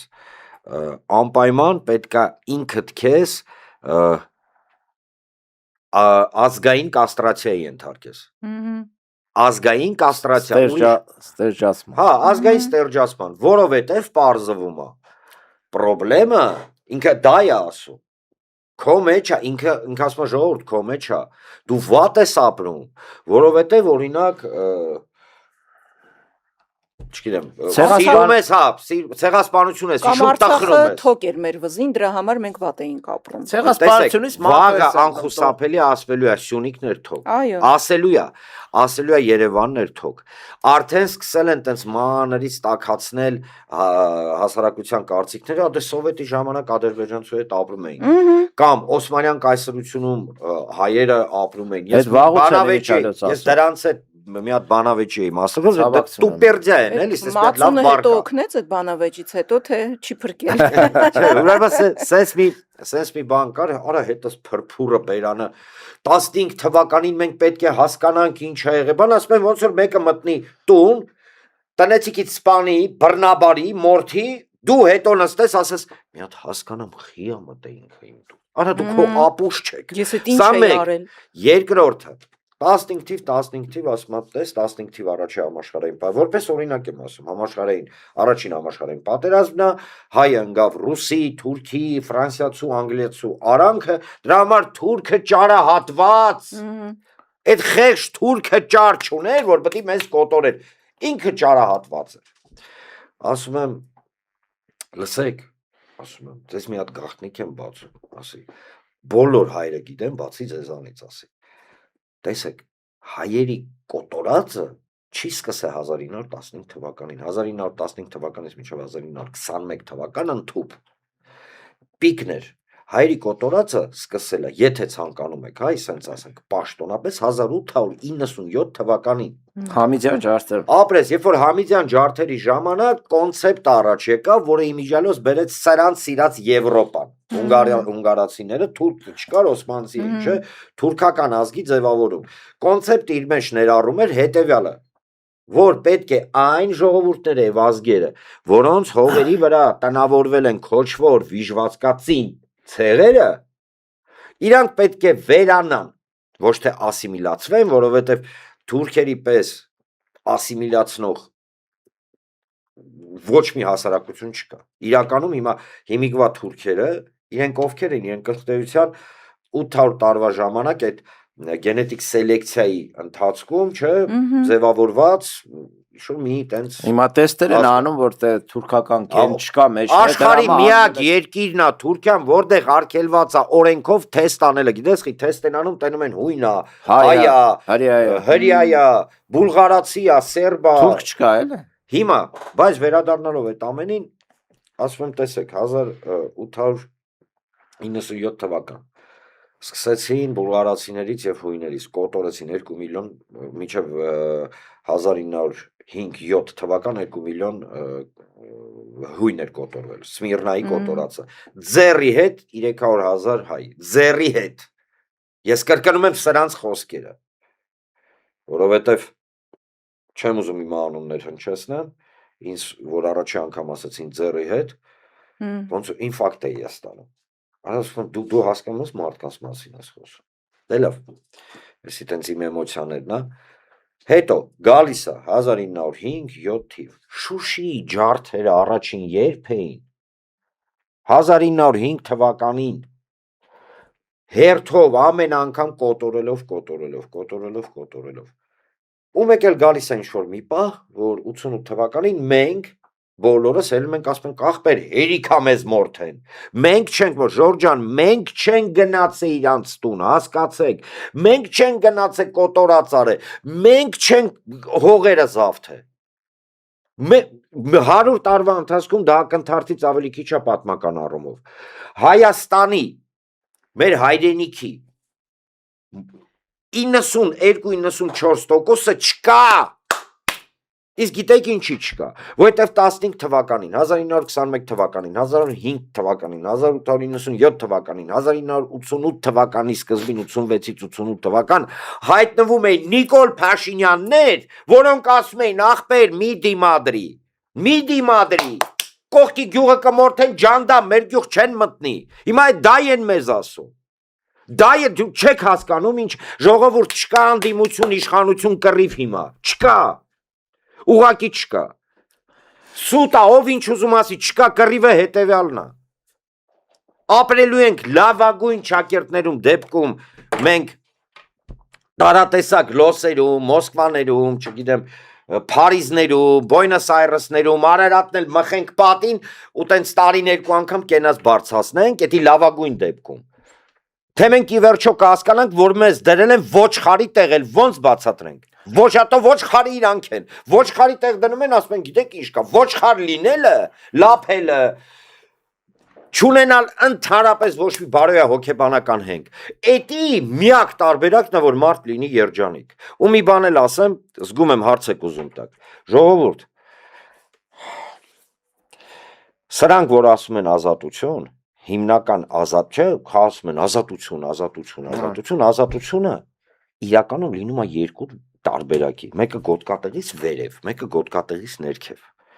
Սրանք գոտկատեղից ներքև են, բայց գոտկատեղից ներքև ազատություն ջատագով մարդը տարբերակ չունի, ինքը կոտորվում է, որովհետև ստիմուլ չունի դիմադրի գոնե, մեզ չեն ասում կռիվ, մեզ ասում են մի դիմադրի, այդ պարագայում քեզ չեն սպանի, այդ են ձեզ ասում։ Պարոն Աբովյան, Կներեք։ Չէ, ներել բան չկա, ուղղակի տեսեք, հիմա դուք ներկայացրեցիք ռեալ իրավիճակը, ինչ կա, բայց իշխանությունը ժողովրդին հրամցնում է հետևյալ տեսանկյունը, որ նախ խաղաղություն է, ասենք ինչի եք այդքան խառնվել իրար խաղաղությունն էլ երաշխավորում անվտանգությունը, ես այտենց մարազմատիկ միտք առաջին Նիկոլից լսեցի, եւ երկրորդ դա չի ներկայացվում որպես պրո-թուրքականություն, սա ներկայացնում է որպես պրո-արևմտամետություն, տեսեք, իրենք Թուրքիայի մի կողմ են դրել, չնայած անընդհատ ընկնում են Թուրքիայի գիրկը, ժողովուրդը ասում են Թուրքիա, բան մոռացեք, մենք գնում ենք դեպի պայծառ արևմուտք։ Այն մյուսներն էլ ուզում են այդ խաղաղությունը ցախողեն, բերում են պատերազմ։ Ուզում եք, ընդդիմությունն էլ ուզում է գնալ դեպի Ռուսաստան, գուբերնիա, տեսեք, ամենամեծ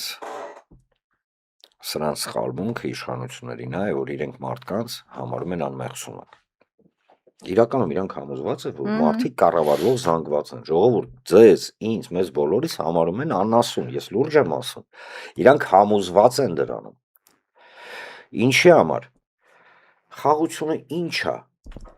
եթե ինչ-որ մեկ ասում է, որ խաղաղությունը դա, որ սահմանին չեն կրակում, դա հավասարազոր է նրան, որ մեկը ասի, օրինակ, առողջությունը նա է, երբ որ մարդ, չգիտեմ, օրինակ լավ կոշիկներ է հագնում, այսինքն հիմարություն է դա։ Այդ սահմանին չկրակելու պատասխանը շատ պարզ է, իսկ ինչի համար են կրակում թուրքերը սահմանին։ Եկեք մի հատ էսի հասկանանք, կրակում են ու ինչ-որ բան ստանային, չէ՞։ Հիմա քանզի սրանք ինչ կա չկա, տալիս են էլ կրակելու իմաստ չկա, տալիս են մեր բոլորիս երեխեքի կյանքերը։ Սա մեկ, չկա խաղաղություն, խաղաղությունը չի կարող լինել մի պայմաններում, երբ որ կոնտրագենտը խաղաղության, այսինքն Ադրբեջանը, չէ՞, քեզ մշտապես սպառնում է ոչնչացումով, եթե դու չհամաձայնվես ինքնաոչնչացման, այսինքն ինքը ինչ է ասում, ասում է պետք է գան արևմտյանը, իբր արևմտյանը, ադրբեջանցիներ, թե չէ չի լինի խաղաղություն։ Սա Ալիևն է։ Կամ ասում են արևմտյան աննասուն, հա, տենց ապուշ ինչ որ բան են մտածել, բայց այդ ապուշ ու աննասուն մտածածը հիմա Միսու Արյունաստանում Նիկոլ Փաշինյանի եւ իր վարչակազմի ձեռքերով։ Սա երկրորդ մասը, այսինքն դա խաղաղություն չի։ Հիմա անցնենք դեպի Եվրոպա։ Տեսեք, եկեք դուրս գանք ռուսամետություն, եվրոպամետություն, ինչա մետություն։ Հասկանանք հետաքրքրությունները տարածաշրջանում հիմնական աշխարհաքաղաքական խաղացողների։ Ինչ է ուզում Եվրոպան։ Եվրոպան ուզում է, քանզի ինքը կոնֆլիկտի մեջ է Ռուսաստանի հետ, այսինքն եվրասիական վեկտորի հետ, ինքը երկու բան է ուզում է դիվերսիֆիկացված էներգոկիրների ուղիներ, որը դուրս կլինի Իրանի եւ Ռուսաստանի վերահսկողությունից, սա մեկ, եւ երկրորդը ուզում է ձևավորի մասշտաբային հակառուսական ճակատ։ Երկու պարագայում էլ մենք մսացու ենք։ Ընդ որում մի գաղտնիք էլ բացեմ, Եվրոպան խորապես թքած ունի Հայաստանի տեղը ինչ կլինի, կլինի Արևմտյան Ադրբեջան, չգիտեմ, Հյուսիսային Տիմոր, կլինի Հավայան կղզիներ, իրենց մեկը։ Քաղաքականությունը ցինիկ բան է եւ եվրոպացին ասում է, եթե դու, հիմա ով ինձ նայում ես, չես պայքարում քո հայրենիքի համար, ինքը քո հայրենիքը խժռելու է։ Սա ցինիզմ է, բայց այդ ցինիզմը ինքը աշխարհաքաղաքական գործընթացների ներքո է։ Ձեզ թվում է օրինակ նույն Թրամփը չգիտի, որ թրիփը դա ըստ էության Հայաստանի Հանրապետության հարավի անեքսիա է հակաիրանական պլազդարմ ձևավորելու համար։ Ինքը ինչ խնդրեմ ունի։ Բայց դա եւ ամենակարևորը Ուրսուլա ֆոն դեր Լայան, Եվրոպական միության հանձնաժողովի գլխավոր հանձնակատար, հայտարարում է, որ Ադրբեջանը իրենց ռազմավարական գործընկերն է եւ այս պարագայում միգուցե ես եմ սխալվում, միգուցե դուք ավելի լավ տեղյակ լինեք։ Քանի անգամ եք լսել, օրինակ նույն Եվրոպայի կողմից Արևմտյան Ադրբեջան կամ ադրբեջանցիների բնակեցման թեմայի շուրջ ինչ որ մի բան։ Ինչ-որ բան Այսինքն դատապարտող թե գովաբանող։ Չէ, դատապարտող դեսի ուղիղ անեքսիայի խնդիր է։ Լսել եք ինչ-որ, չեք լսել։ Բայց այդ ինչի չեք լսել, հետարքիր է։ Կարող է դեզանից գախնի եմ պահում։ Չէ, չեն ասել, որ խնդիր չունեն։ Այո, հիմա ասնում ենք ռուսների։ Ադրբեջանցի թե հայ թե ռուս։ Հիմա ասնում ենք ռուսների։ Ուրեմն մենք պետք է հասկանանք, ցինիկ բան եմ ասում, բայց սա պետք է լինի ուղակի մեզ համար ուղենիշ։ Ումա ֆիզիկապես ձեռնտու ստեղ լինի Հայաստանի Հանրապետություն, որը իզորու կլինի, ինքն իրան կառավարի, լինի ինքն իշխան ու դեր խաղա որպես տարածաշրջանային խաղացող ու լինի պետություն։ Ումա ձեռնտու։ Հիմա եթե ասենք ռուսներին, կասեն Ռուսիստրուկ են։ Ռուսներին, իրանցիներին, չինացիներին։ Գիտեք ինչի համար։ Շատ պարզ է, որովհետև քանի կա Հայաստանի Հանրապետությունը եւ հայերի ազդեցությունը աճում է տարածաշրջանում, նվազում է իրենց համար վտանգավոր թուրքական եւ նեո, սենց ասենք, անգլոսաքսոնական ազդեցությունը Չինաստանի, Իրանի եւ Ռուսաստանի վրա։ Մենք ապուշ չենք, որ հրաժարվում ենք, սա հասկանալ, այնպես չի ռուսը աչքերը չռած մեզ սիրում է մենակ նրա համար, որ մենք կանք, ոչ։ Իրանց վերաբերմունքը դեպի մեզ ռացիոնալ է։ Այո, իրանք լիքը սխալներ են արել։ Լիքը սխալներ։ Բայց մենք այդ սխալները փորձելու տեղը գնալ, հասկանալ, խոսալ, դե լավ ավելի եմ բացում, միջև 2017 թվական դիվանագիտական ծառայության էի։ Դիվանագիտական ծառայությունը ենթադրում է որոշակի աշխատանք կառավարությունների հետ, որտեղ դու հավատարմագրված ես։ 18 թվականից Հայաստանը բոլոր իր լծակները, բոլոր Ռուսաստան, Ուկրաինա, չգիտեմ, Բելարուս, Ղազախստան եւ ոչ չնայած Ղազախստանը ավելի, հա, ինքը մեր հետաքրքրության գոտու մեջ այդքան շատ արտացոլված չէր, շատ եմ սիրում էլի ղազախներին ես իրականում։ Դրա բան էլի sense Ղազախստան որտեղս եմ ժպտում եմ, բայց այնուամենայնիվ մենք հանձնում ենք բոլոր մեր պոզիցիաները։ Ես ականատես եմ եղել 3 ամիս հետո բոլոր պոզիցիաներին եկան կանգնեցին թուրքերը։ Պոզիցիա հանձնել ինչ է նշանակում։ Դու ունես օրինակ քեզ սիմպաթիա որպես մարդ, հա, արտացոլող մարդկանց։ Պաշտոնյաներ, չեմ, դու իրանք ոչ թե գործակալներ են ազդեցության ինչ որ գոտ, իրանք ախպեր, հիմա մեկի մերը հայ է, դերոխի ես լեզուս քաշում, մեկի ինգերն է մոտիկ հայ, մեկը խոսքի երկու անգամ եկել է Երևան դուր է եկել է, մեկը գժվում է Արցախի համար, մեկը պատմաբանա հասկանում է, որ Հայաստանի եւ հայ ժողովրդի ամուր, պինդ, ուժեղ, հարուստ լինելը ձեռնտու է, այդ մարդկանց հետ պետք է աշխատես, չէ՞։ Այո։ Սա հանձնում ենք։ Սա իշկա չկա հանձնում ենք։ Ձեզ թվում է որ օրինակ տարբեր երկրներում յան ազգանունով մարդիկ երբ որ տարբեր պաշտոններ են զբաղեցնում, դե Ռուսաստանը չէ, Միացյալ Նահանգներ, եւ հենց անենց, հա։ Մենք անենց տաղանդավոր ազգ ենք, որ բացի մեզանից էլ մարդ չկա։ Հա, այդ ենք մենք մտածում։ Չէ, ժողովուրդ, դա հետևողական աշխատանք է, ոնց բացը, մենակ կեշին են արա ուղի խոսք ասում։ Չենք հասկանում ինչ եմ ես ուզում ասեմ։ Ու այդ ամեն ինչ մենք հանձնում ենք, պարզա գալիս է տեղը թուրքը։ Ռուսաստան, խառը վիճակ, բան, ուկրաինական քեյս եւ այլն, մենք դուրս են գալի պերիֆերիա։ Պերիֆերիա դուրս գալուց հետո միանգամից ակտիվանում են ադրբեջանցիները։ Միանգամից իրանք նույնիսկ կարողացան, արա աբսուրդ է։ Նույնիսկ իրանական ճակատում, գիտես չէ խնդիրը, որ ադրբեջանցին չի չեզոքացրել մեր ազդեցությունը։ Մենք ենք դուրս եկե, արա։ Դրա համար էլ 20 թվականին խոսում էին ուժեղ հզոր ադրբեջանական լոբի ունենալու մասին Ռուսաստանում։ Դեր ջան, ցավը տանը։ Մարդիկ, ովքեր լոբիստական գործունեություն էին կատարում Ֆրանսիայում, Միացյալ Նահանգներում, Ռուսաստանում, իրանց արգելված է մուտքը Հայաստան, ժողովուրդ, հասկանում եք ինչ եմ ասում, արա։ Ինչի համար հարց տանք։ Ինչի համար։ Ու ուղակի մարդու գժ։ Ես ասեմ քեզ ավելին, քանի ես հիշում եմ ներողություն, էլի մի հատ փաստաթուղթ եմ ուզում ընթերցեմ, էլի Ժորժ ջան, ուրեմն սրանք այնքան անմեղսունակ են, որ օրինակ ինչ էր ասում էդի լրտեսներ են ովքեր խոսում են արևմտյան Ադրբեջանում։ Ես դա էի հենց ուզում հարցնել, այս լրտեսացավը, որ ինքը կպել է, Գագիկ Ծառուկյանն է ասում լրտես, Անդրանիկ Թևանյանն է կալանավորել այդ խայտարակոթվածով։ Այդ լրտեսացավը ինչով է պայմանավորված ու ինչ նպատակ է հետապնդում։ Ռուսերեն ասեմ ինչ ինֆակտ ստանա, նվարի շապ կգարիտ։ Գողը առաջին ես չեմ մեղադրում, ես չունեմ փաստագրական փաստ, բայց ինչ շատ հետաքրքիր է։ Ախպեր, լրտեսը այն մարդն է, ով գործունեություն է ծավալում այլ պետության օգտին, քու պետության դեմ կամ շահի հաշվին։ Հիմա ով է Հայաստանում Հայաստանի Հանրապետության հայ ժողովրդի շահի դեմ աշխատում։ Եթե շահը կերն է, դա պետություն չի, դա ախոր է։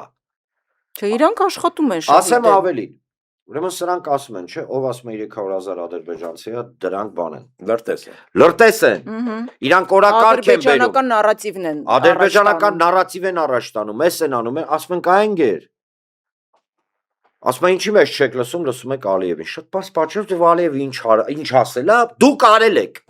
Մեզ խափելով կամ փաթեթավորելով, ասել է Զանգեզուրի միջանցք, գնացել է սիրուն թրիփ են տենց ու պակով կարե, բերել են մեր աշկն են կողում։ Ու հպարտանում են, սրանք ունիկալ դեմքեր են, ունիկալ ուղակի։ Սկզբից ասում էր սահմանադրությունը չենք փոխելու Ադրբեջանի պահանջով, հիմա փաստացի փոխում է։ Տես, Հերիկ Մերժան, ինչ ասած։ Հիշեցինք, չէ, ֆիքսում ենք, իշխանությունը ասում է, որ այն մարդիկ, ովքեր խոսում են կամ բարձրաձայնում են արևմտյան Ադրբեջանի լրտես, դավաճան եւ այլն, եւ առհասարակ այդ թեման փակվել է ու պետքա նստեն այդ մարդը օգոստոսի 8-ից հետո եւ այլն եւ պետքա նստեն, սենց բաներ են խոսում։ Հիմա եկեք հասկանանք ով պետք է նստի։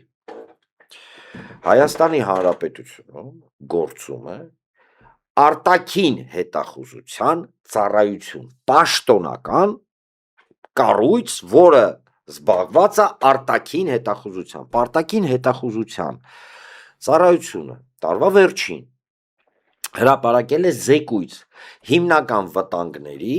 եւ տարածաշրջանային զարգացումների մասին։ Արման Աբովյանը չի ասում։ Ու Նիկոլի ստեղծած կառույցն է, Նիկոլի նշանակած Իհարկե, իր նշանակած բան, հա, մեկ էլ սրիկա են ասում, չէ՞ այդ մարդկանց։ Հիմա կհասկանանք սրիկանով, դա ասում է սրիկայություն է, եթե դուք այդ թեման խոսում եք։ Կարդում եմ, հա, կոչ եմ անում հարգելի դիտորդներ, հարգելի հեռուստադիտողներ, անպայման մտնել, ես հիմա ինչ ասում եմ, անպայման ստուգել, քանի չեն հեռացրել։ Պաշտոնական կայքում տեղադրված Հայաստանի Հանրապետության արտաքին հետախուզության Բայց տվյալներ։ սկրինը ամեն դեպքում անենք, էլի։ Արածա։ Սրբախ սատանի մայլեն կանդրբազություն չեն կանից, դրանք կարա ջնջեն Հա, ասեն չկա։ միանշանակ։ Ուրեմն լսեք։ Հայաստանի Հանրապետության արտաքին հետախուզության ծառայության համապարփակ վերլուծությունը ցույց է տալիս, որ երկարաժամկետ հեռանկարում խաղաղության կառուցման վրա էականորեն բացասաբար ազդող եւ ռիսկային գործոն են ուշադրություն։ Ադրբեջանի կողմից պետական մակարդակով առաջ տարվող այսպես կոչված արևմտյան Ադրբեջան եւ արևմտյան ադրբեջանցիների վերադարձի խոսույթները եւ դրանց ուղեկցող ուշադրություն գործողությունները կարդում ենք հետո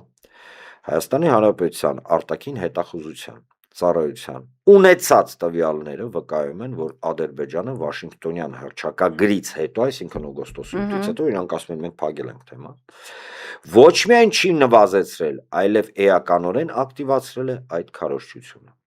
ինչը զգալի ռիսկեր է ստեղծում տարածաշրջանային կայունության, անվտանգության եւ երկարաժամկետ խաղաղության ձևավորման համար։ Հիմա ով է սարիկա։ Հասկացա, սուտ խոսողը գիտեք ինչն են ասում, այնտեղ 300 ադրբեջանցին նշած չէր, երևի դրա Էդ էլ ասենք, հա, то есть կարող է լինի 264,000, 300,000 չլինի։ Ժողովուրդ ջան, սա ընթերցեցի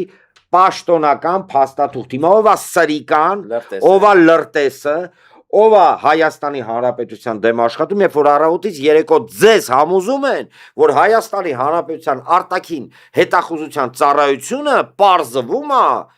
ադրբեջանական նարատիվներ է բերել։ Արա դուք աննորմալ չեք։ Դուք հասկանում եք ինչ եք խոսում։ Ճիշտ են ասում, ով հրապարակում է ադրբեջանական լրտես է։ Չէ, հասկացա, չէ դե։ Չէ, ես հասկանում եմ, Բայց թուղթ են հրապարակին, հրապարակողն են ադրբեջանական շատ դժվար է մեղադրել սիմպաթիաներին այս իշխանության։ Բայց լավին լավ պետք է ասես, վատին վատ պետք է ասես։ Հիմա կարող է արտաքին, գիտես ինձ ինչն է այս ամենի մեջ իրականում վախեցնում։ Չնայած վախը ինձ չի կառավարում, բայց ես մարդ եմ, ես էլ եմ վախենում։ Ինձ վախեցնում է, գիտես ինչը, որ արտաքին հետախուզության ծառայության պետը շատ խելացի աղջիկ է։ Ծերից ծեր նվիրված է Փաշինյանին, ծերից ծեր։ Նոր հիմա տենց է, տենց ենք։ Բայց այդքանից հետո որ ինքը սա հրապարակում է, ուրեմն ինչ վիճակա, դու պատկերացնում ես վտանգի խորությունը ինքը հասկանում է, վաղ իրան հարց են տալու։ Ասել են ընկեր, դու արտաքին հետախուզության պետ էիր։ Սենց պրոբլեմ կար, բախի ձեն չանի։ Եվ դրա հետ մեկտեղ թող սենց էլ հնչի, ես միգուցե ռոմանտիկ եմ, բայց կարծում եմ, որ Փաշինյանի թիմի մեջ չի վերաբերում ինժալուց արտաքին այդ հետախուզության պետին, բան, հա, անուններ չեմ տալի, չեմ կարելի ընդհանրեմ։ Կան մարդիկ, ովքեր նուստեյության պատանդի վիճակում են։ Ինձ թվում է շատերը։ Չէ, դու հասկանում ես ես ինչ եմ։ Ու իրանք էլ հունիսի 7-ին գնալու են ու քվեարկեն համար 7-ին, ես վստահ եմ։ Այդ թվում նաև ԱԱԾ աշխատողները, որ եկել էին Մայր Հայաստանի գրասենյակ։ Ժամը 7-ին առավոտյան։ Գիտես ինչն է բան անում։ Շատ ճիշտ բան ասացիր։ Ժողովուրդ։ Սենց մի բան ասեմ։ Ուղիղ։ Հարգելի պետական համակարգի ծառայողներ, ոստիկաններ, ուսուցիչներ, զինվորականներ, պետական համարմինների նախարարությունների աշխատողներ եւ այլն եւ այլն եւ այլն։ Ես գիտեմ ձեզ հիմա ինչքան դժվար է, որովհետեւ ձեր մեջ կռիվ է գնում ամեն մեկի մեջ, հա, ինչը պահպանի։ Աշխատանքը, տունը, բոլորս էլ ունենք այդ պրոբլեմն է, դες թվում է ես էլ եմ վարկերի տակ ճռռում եմ առավոտից իրիկուն։ Բայց մի վիճակետները դուք չեք խափում իրանց, դուք պարզապես գործում եք որպես պարտիզան, հա, որտեղ մենք ըստ էության կոլաբորացիոնիստական, հա, դաս կառավարման ներքո ենք, ինչ ասում են համաձայնվեք, ցուցակներ են ինչ որ կազմում, բան չէ, եթե կա այդ համակարգը չգիտեմ։ Հավաքներին են տանում։ Այո, բան, գնացեք հավաքների եւ այլն, այդ ամեն ինչ։ Թող այդ ձեր մեջի պայքարը դուք երկընտրանքի առջև չեք, դուք արդեն որոշել եք ամեն ինչ, ես գիտեմ։ Ինչ եք անում դուք։ Ամսի 7-ին գնում եք քվյա խցիկ եք մտնում եւ քվյարկում եք համար 7-ին։ Ունդեղ չկա դրած կամերա, Ով ինչ սուտ ասի, ոնց ասի, ինչ գլուխ ուզում է ցավցնի, հնարավոր չի վերահսկել, հիշեք։ Որ քվյաթերթիկը վերցրեցիք, համաձայն ձեր վերցրած քվյաթերթիկի լինելու է ձեր բալի, իմ երեխեքի, մեր բոլորիս երեխեքի կյանքի հարցն է, սա վախեցնել չի, բան չի, գլուխները պատով են տվել, ով կարծում է, որ մեզ կարան խոսքը հայերի մասին է, հա, ոչ թե պասպորտովյան ազգանուն կրողների։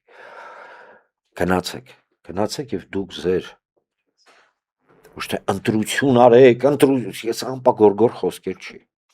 Գնացեք ու որոշեք դուք Եռաբլուրում զոհված մայրերին ծեծողների շարքում եք, թե որովհետև չի ստացվի խուսափել ներքուստ, ինձ կարակ խափեք, բոլորին իրանց բան, հա, կապ չունի, բայց դուք ինքներդ ձեզ չեք խափի, ախպեր ծախսեք 15-ից 20 րոպե օրվա ընթացքում գնացեք ու դուք ձեզ համար ներքուստ պարզապես որոշեք, դուք ում կողմից եք, այն մարդկանց, ովքեր լավն են, վատն են, նախկին չեն, հին են, հարուստ են, հարուստ չեն, թե մարդկանց, ովքեր իրանց հերթ չտալով Ալիևին ու Էրդողանին շնորհակալություն են հայտնում մեր երեխեքին կոտորելու համար։ Շնորհակալություն այս Մենք էլ նոտայի մեր վրա հերթին ավելացնենք մեր կարգախոսը, միացիր, որ փոխենք ու ազատություն նաև բոլոր իմիջիայլոց քաղբանտարկյալներին։ Այո, բոլոր քաղբանտարկյալներին, ազատություն քաղբանտարկյալ Անդրանիկ Թևանյանին ու այդ կարգախոսը միացիր, որ փոխենք, այդ գաղափարի հիմնական հեղինակը ջատագովը եւ տարածողը հենց Անդրանիկ Թևանյանն էր ու մի փոքր ֆիլմով էլ հենց միացիր, որ փոխենք վերտառությամբ ավարտենք մեր ոդկասթը։ Շնորհակալություն, պարոն Աբրահյան։ Բայց գիտեք մի բան ասեմ, առհասարակ ոնց է ոդկասթները բրծնում, չէ՞, շնորհակալություն, կհանդիպենք հաջորդ անգամ, բան չես ասած։ Կհանդիպենք ամսի 7-ին, համար 7-ին։ Ժողովուրդ, լավ է։ Չեմ ուզում ֆորմատը ջարդեմ, չեմ ուզում շատ արեկնազնել դերենիկներ շատ գեր պրոֆեսիոնալի մարդիկ են, ես երկուսին էլ շատ շուտվանից ճանաչում եմ, սիրում եմ, հարգում եմ, բայց Փոխադարձ։ Ժողովուրդ, վերջի խոսքը, հա, այսօր ոդկասթի ընթացքում։ Արա դիրխոր չընկնեք, պատրաստվեք լավ փոփոխությունների, դες բան եմ ասում, թե ինչ-որ դումկեքի մեջ մի ինգեք, մխելու ենք։ Միացեք, որ փոխենք, ամեն դեպքում վերջի խոսքը մերը լինի, հա։ Միացեք, որ փոխենք։ Միացիր։ Մենք ձեզ հետ ենք։ Որվա իշխանությունը պատերազմ ու կորուստներ բերող է։ Ադրբեջանական օրակարգը օրվա իշխող ռեժիմն է առաջարկում։ Այս իշխանությունները թշնամացրել են, պառակտել են, բաժանել են, մենք համախմբելու ենք, միավորելու ենք, հզորացնելու ենք, բոլորիս պարտքն է վերջ տալ պատմության այս ամոթալի ընթացքին։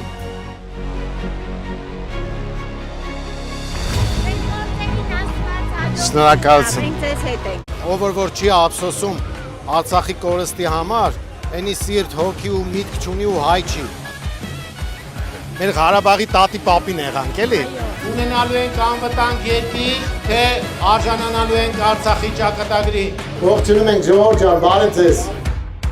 Յացի։ Մենք միասնաբար պետք է մերժենք Ալիևի թեկնածու Նիկոլ Փաշինյանին։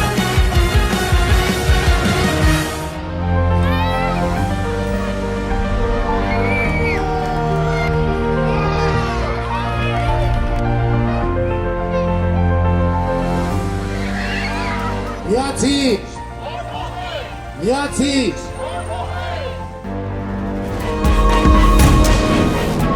Ծանուցագիրը ներկայացնում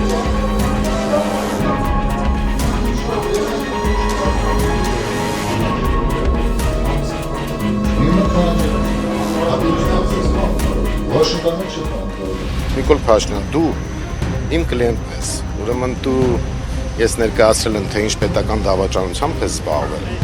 և ես դա քեզ չեմ ներելու, ես ինչ որ դու անում ես և այն պիտակավորումը, որ կպցնում ես, դա քեզ չի ներվելու, որովհետև մեղադրել ինձ նման հանցագործության մեջ, դա չի ստացվել, բայց մենք քեզ շատ առարկայական մեղադրանքներ ներկայացնենք։